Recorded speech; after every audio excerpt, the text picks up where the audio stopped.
Good morning everyone. আমরা Nakashipara government আইডিয়াই কলেজের 2025-26 শিক্ষাবর্ষ স্টুডেন্ট। আমাদের প্রজেক্ট পোর্টেবল কার্ড মেকানিজম সম্পর্কে যে প্রেজেন্টেশনটা আমরা বানিয়েছি এবং তার উপর যে প্রজেক্টটা করেছি তারই প্রেজেন্টেশন আজকে আমরা এখানে প্রেজেন্ট করব। আমার নাম সুদীপ ঘোষ। আমার নাম রাকিবুল শেখ। আমার নাম মনির ঠাকুর।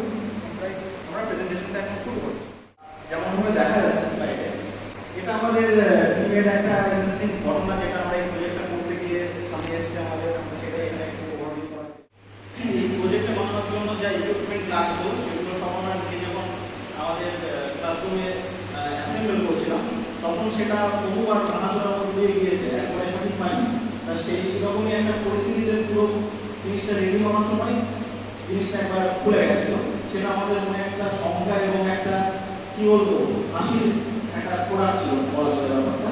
তারপর থেকে আমরা সিরিয়াস হয়ে বিষয়টা তুলে ধরি সবার সামনে, আমাদের নিজেদের ডিসকাশন হয় এবং শেষে আমরা প্রজেক্টটা কমপ্লিট করব। আমাদের এই প্রজেক্টটার জন্য যেটা লেগেছিল, আমাদের এই ইকুইপমেন্টগুলো লেগেছিল, সেগুলো কি ছিল? সেগুলো ছিল হুইল, কিছু প্লাস্টিক হুইল আমরা ইউজ করেছিলাম, যেগুলো পরবর্তীকালে হুইল বেস হিসেবে চেঞ্জ হবে। তারপর আমরা এটার জন্য মোটর ইউজ করেছিলাম, যার সাথে পরবর্তীকালে গিয়ার যুক্ত হয়ে জিনিসটা চলাফেরা সামনে বা পেছনে মোটর একটা ডাইরেকশন চলাচল করছিল। এছাড়া সার্কিটটা কমপ্লিট করার জন্য আমাদের কিছু ওয়্যারিং সার্কিটের প্রয়োজন পড়েছিল, আমরা কপার ওয়্যারিং গুলো ব্যবহার করেছিলাম। আর পুরো জিনিসটাকে পাওয়ার দেওয়ার জন্য আমরা ডবলের ব্যাটারি কিছু সেট অ্যাসেম্বল করেছিলাম পুরো সিস্টেমটার সাথে। এটা ছিল আমাদের ইকুইপমেন্ট। এবার এখানে আমাদের যেটা কনসেপ্ট, ফোর কনসেপ্টের উপর আমরা কাজ করছি, সেটা ছিল মুভেবল যে হুইল বেস এবং একটা পিভট জয়েন্ট যার অ্যাক্সেসকে কেন্দ্র করে পুরো জিনিসটা ঘোরাফেরা করছে।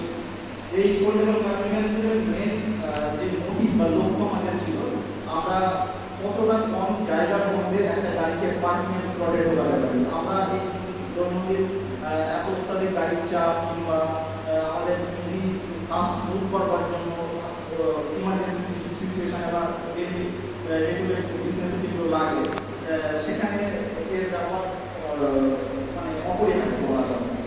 তা এটাই ছিল আমাদের কোর কনসেপ্ট। হ্যাঁ, এবার এই জিনিসটা তৈরি করবার আগেও আমাদের কনসেপ্ট ছিল এবং আমরা পরেও সেটাকে খুলে পেয়েছি, দেখতে পেয়েছি।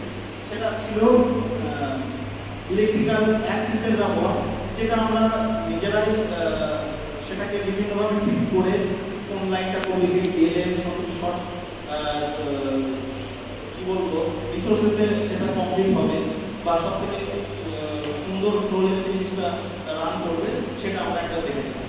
এরপর আসে আমাদের অ্যাকিউরেসি যে ব্যাপারটা, অ্যাকুয়েশনের যে ব্যাপারটা, ডিসিশন ইঞ্জিনিয়ারিং যেটাকে বলা চলছে, যে আমরা যখন জিনিসটা প্র্যাকটিক্যাল বাস্তব দুনিয়ায় নামাবো তখন জিনিসটা কতটা প্রিসাইজলি আমরা কাজটা করতে পারবো, অর্থাৎ গাড়িটাকে মুভ করাতে পারবো, গাড়িটাকে পার্ক করাতে পারবো, গাড়িটাকে সরাতে পারবো বা এবং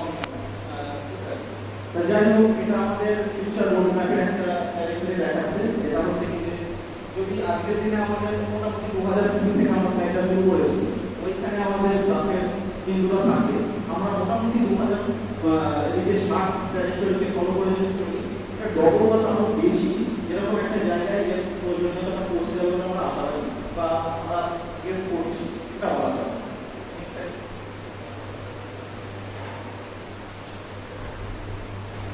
আমাদের ফিউচার দুনিয়া, আমাদের ফিউচার বিশ্ব হাতের মুঠোয় এসে চলছে এবং তার সাথে এটাও একটা চলাফেরার দৈনন্দিন মাধ্যম হিসেবে আমাদের গাড়ি ঘোড়া যেটা লাগছে সেটাও একটা গুরুত্বপূর্ণ অঙ্গ। সেখানে আমাদের এই প্রজেক্টটার অ্যাপ্লিকেশনটা মেনলি হবে, তারই এটা একটা ওভারভিউ। ফিউচার আউটলুকের জন্য এই জিনিসটা খুব অনেক গুরুত্বপূর্ণ ভূমিকা পালন করবে। কারণ যখন আমরা কিছু জায়গার মধ্যে গাড়ি পার করতে যাই তখন সেটা অনেকটা বড় জায়গার মধ্যে পার করতে হয় সিস্টেমের মধ্যে। এই জিনিসটা করার ফলে হয়তো সেটা আমরা খুব সহজেই কিছু জায়গার মধ্যে পার্কিং করতে পারবো। এটা আস্তে আস্তে অনেকটা উন্নত হবে। আগে যখন 4G যখন ছিল বা 3G যখন ছিল তখন এতটা উন্নত ছিল না দুনিয়া। এখন আস্তে আস্তে দুনিয়াটা এগোচ্ছে। আশা করি পরবর্তী সময়ে 6G এর মতো অ্যাডভান্স টেকনোলজি আসবে, তখন হয়তো এর থেকে ভালো কিছু চেষ্টা করবে বিশ্বের মুখে রাখার জন্য। তখন হয়তো এইগুলি তখন আরো ছোট ছোট হয়ে যাবে, এর থেকে অ্যাডভান্স কিছু তৈরি হবে, তখন আরো কম জায়গার মধ্যে কিছু বড় কিছু তৈরি করার চেষ্টা করবে। আমার নাম রাকিবুল শেখ। আজকে আমাদের প্রজেক্টের ব্যাপারে কিছু প্রেজেন্টেশন সম্পর্কে কিছু বলতে দিয়েছে। এখনকার বর্তমান সময়ে আমাদের যে সমস্ত অন্যান্য কার আছে সেগুলো মানে পার্কিং করতে প্রায় কোনো কোনো যেরকম লরি আছে সেগুলো 100% জায়গা লেগে যায় এবং আরও অনেক কিছু কার আছে সেগুলোতে পর্যন্ত পাবে। কিন্তু আমাদের এই প্রজেক্টে আমরা যে কারটা তৈরি করছি সেটা খুব স্বল্প মাত্রা